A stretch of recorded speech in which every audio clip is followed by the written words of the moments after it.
Mag-teacher education na lang kaya ako. Mukhang madali lang naman dyan eh. Tapos kami sa budget, teacher ang bagsak ko na ito. Yung teacher education, takbuhan na naman na magkukulay yung walang pera. Kung sa bagay, madali lang naman kasi. Ay, sana nag-teacher education na lang ako. Mas madali pa sana.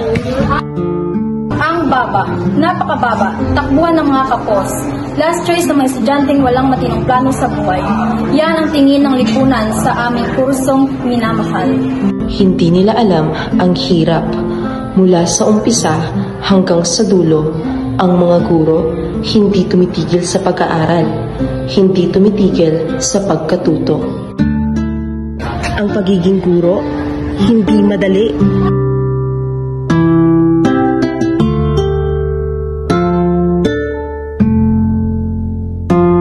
Ang pagiging isang guro, hindi dapat maliitin dahil ang mga guro, hindi kung sino lang. Ang mga guro ang mayakda ng bawat pagkatuto. Ang mga guro ang tunay na bayani ng ating realidad. Kaya bilang isa sa mga kabataan, nais naming baguhin ang inyong pananaw. Itatak sa inyong mga isipan ng mga guro ay hindi guro lang.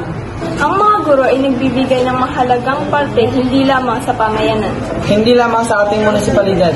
hindi lamang sa ating probinsya, hindi lamang sa ating bansa, kundi pati na rin sa buong mundo.